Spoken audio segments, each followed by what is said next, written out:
C'est un joueur incroyable. Les chéris, on va passer tout de suite aux invités du soir. On va revenir sur plusieurs affaires du moment avec Michel Marie, dont cette agression d'un policier à La Rochelle. Aussi des nouvelles concernant le meurtre de la petite Lola et d'autres concernant la disparition de la jeune Lina, puisque l'affaire a encore rebondi. On va commencer tout de suite avec l'agression d'un policier au couteau dans un commissariat à La Rochelle.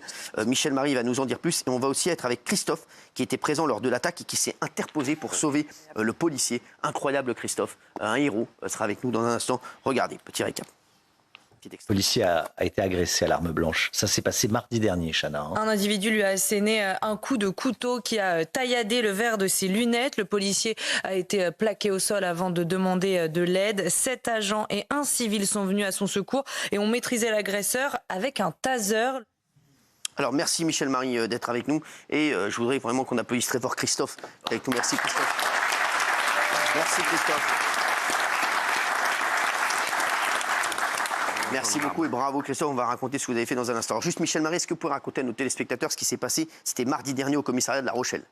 Mardi dernier, effectivement, au commissariat de La Rochelle, à 12h30, à l'heure où les policiers généralement sont partis déjeuner, un individu est entré dans le commissariat. On lui a demandé d'aller dans la salle d'attente, ce qu'il n'a pas fait. Il a tournicoté dans le bâtiment. Et à un moment donné, il a repéré un policier qui a une 50aine d'années, qui est en uniforme, qui est brigadier-chef.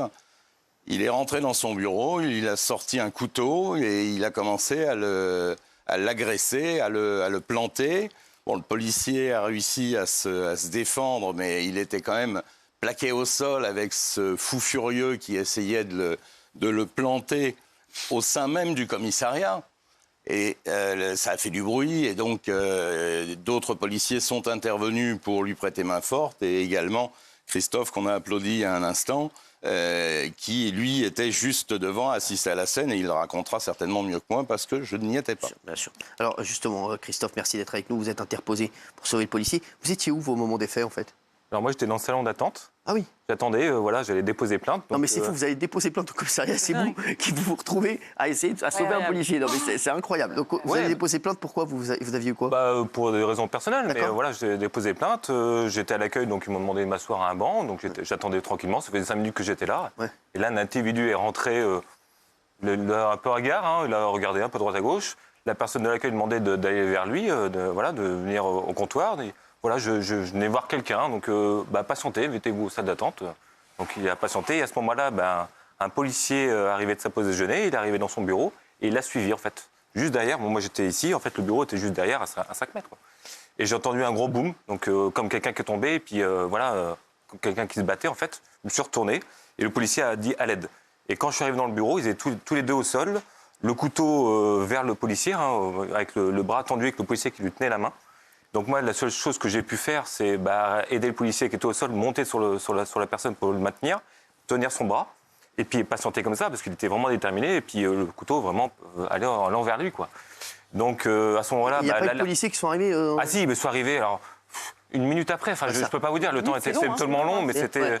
Mais en fait, c'est normal, parce que dans l'accueil d'un commissariat, il n'y a pas de policiers, ils sont derrière, ils sont pas en première vue, en fait. Courage énorme. Donc ils sont arrivés tout de suite, et en fait, ce qui s'est passé, c'est que moi, j'ai maintenu la personne, les autres policiers sont venus, on était au moins 5 ou 6 sur lui, ils ne voulaient toujours pas lâcher le couteau.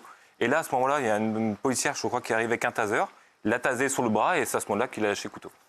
C'est incroyable, c'est fou cette histoire. Alors, quel est le profil de l'agresseur? Alors, le profil de l'agresseur, c'est un jeune, il a 21 ans. Ah, Gilles Vernet, c'est un jeune, donc il faut le... Il faut lui laisser une deuxième chance. Ouais. Il en a déjà eu. Il a 21 ans, il est ça, français. mais c'est parce que c'est exactement pareil. Non, mais on va voir. Voilà, mais pour Gilles Vernet, il faut lui laisser une deuxième chance. Il est français, né au Cameroun. Et il a un passé judiciaire.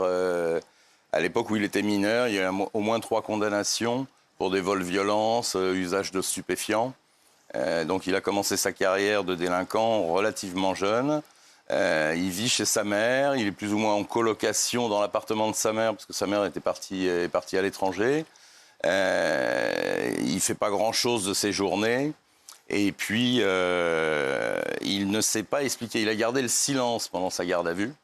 Donc en réalité, le parquet de La Rochelle a évacué la piste terroriste Parce qu'a priori, ils ont fait une perquisition chez lui, ils n'ont rien trouvé qui puisse correspondre. Déséquilibré, c'est quoi? A priori, je pense qu'on a affaire à un déséquilibré. Enfin, c'est quand même très inquiétant. C'est-à-dire qu'on va, à chaque fois que je viens ici, on a un peu l'impression qu'on monte en graduation de la violence et de la folie. Justement, Christophe, vous n'avez pas hésité une seconde à aller... Non, parce vous n'avez pas pensé peut-être aller voir les autres policiers, leur dire je crois qu'il se passe un truc? En fait, non, parce que là, je pense que le policier avait plus besoin de moi tout de suite, plutôt que je crie l'alerte, parce que je pense que la personne à l'accueil a dû appuyer sur un bouton et les gens ont dû arriver. Je pense que c'est comme ça que ça se passe. Moi, je pense que voilà, c'est une personne qui était à 5 mètres de moi, en train de crier à l'aide. Enfin, je pense qu'on on va le voir, on va pas chercher. Bravo en tout cas Christophe, parce que incroyable, Gilles.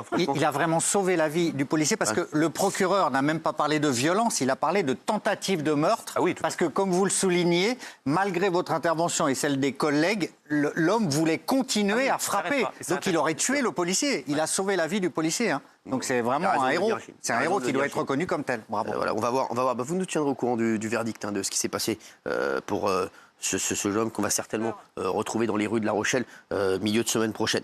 On connaît maintenant. On connaît maintenant. Ils vont lui trouver quelque chose. Ils vont lui trouver quelque chose. Il va. Non, mais c'est certainement parce que sa mère était fatiguée, il s'est senti mal. Il a dit tiens, je vais aller dans un commissariat ou bien il est. Non, mais on entend tellement de trucs. On est plus étonné par rien, Gilles. Non, je pense pas quand même. Et vous savez ce qu'il faudrait quand même, Cyril, c'est des portiques de sécurité à l'entrée de tous les commissariats. Les policiers le réclament partout. Il n'y en a pas partout. Moi, les commissariats où je vais, il y en a. En région parisienne, il y en a quand même. Non, mais c'est pour toi qui les mettent. Mais c'est de la folie pure. Il y a plein d'agressions de policiers dans leurs locaux qu'on les protège mieux. C'est quand même très récent et très nouveau, les agressions de policiers. Non mais c'est vrai que c'est fou, c'est vrai que t'as raison. Maintenant c'est très récent. Attends, tu vas. Non mais Christophe, il va au commissariat. C'est fou. C'est énorme. Il va au commissariat porter plainte. Il croit qu'il est tranquille dans son commissariat qu'il peut se prendre un coup de couteau. Et en plus, il est 12h30 et c'est l'heure où il y a moins d'effectifs puisqu'ils sont partis déjeuner. Il faut quand même signaler, il n'y a que chez nous qui serait resté en vie, puisque cette scène aurait eu lieu aux États-Unis, il serait tout le monde. Hein. Non mais quand est-ce qu'on va... C'est vrai que t'as raison. Au bout d'un moment, il va falloir dire les choses. Aujourd'hui, il y a des gens qui veulent attaquer nos policiers, leur mettre des coups de couteau.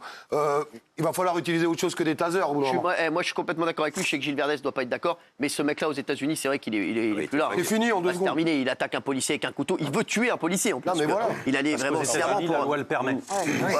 Moi, aux États-Unis, la loi le permet, mais quand on est en train de dire, il faut que la loi change. T'attaques un policier, t'as le droit de le descendre tout de suite. Non mais un mec qui attaque un policier, pour moi, il n'y a même pas de débat. Je suis d'accord avec toi. Un mec qui va dans le commissariat attaquer le policier. Moi aussi, je suis d'accord, mais il faut que la loi change. D'accord avec Olivoli. Vous n'êtes pas d'accord? Vous voulez le tuer, le gars qui est bien sûr.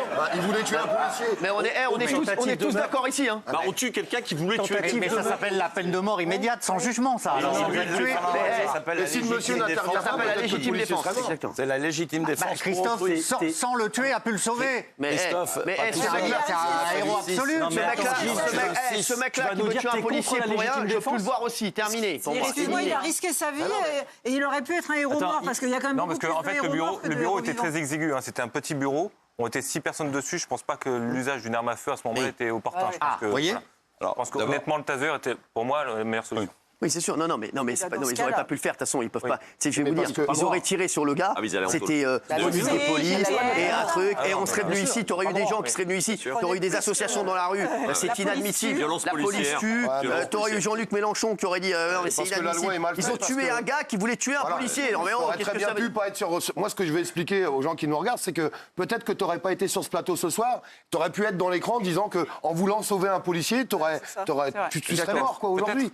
Et moi, c'est ça que je veux dire. Moi, je suis d'accord avec Olivoli. Il faut peut-être changer un petit peu les lois. Aux États-Unis, c'est terminé. Lui, tu le revois plus. Et moi, je suis pour. Mais ce qui est dingue, c'est que Gilles, t'es prêt à excuser la légitime défense. Mais si, ça suffit. C'est pas ce qu'il a dit. Absolument pas excusé. Tu dis dans un cas comme celui-là, tu serais d'accord pour faire usage de l'arme au nom de la légitime défense. Oui. Non, Olivoli va dire on attaque un policier, on a le droit de le tuer. Mais on est en France, on n'a pas le droit de le tuer. Mais d'accord. On t'a dit que la loi était mauvaise. Je te parle de t'en penses. On t'a pas demandé de te cacher derrière la loi. Je ne me cache pas derrière la loi, je suis contre tuer quelqu'un qui attaque un policier. Si on peut le neutraliser différemment, comme monsieur. D'accord. Je donne mon opinion. C'est une tentative de meurtre. C'est insupportable ton opinion. Oui. Ce que je veux dire, c'est que rien n'empêchait un policier d'abattre cet homme s'il en avait eu la possibilité ou pas d'autres possibilités. Ça s'appelle la légitime défense pour autrui et c'est prévu par le Code. Donc il n'y a aucun problème. Exactement. Merci Gilles Verdez une fois de plus Il ira jusqu'au bout de la semaine, il va nous faire. Il sera avec moi demain dans Face à Baba, samedi et dimanche, vous vous rendez compte. On va revenir sur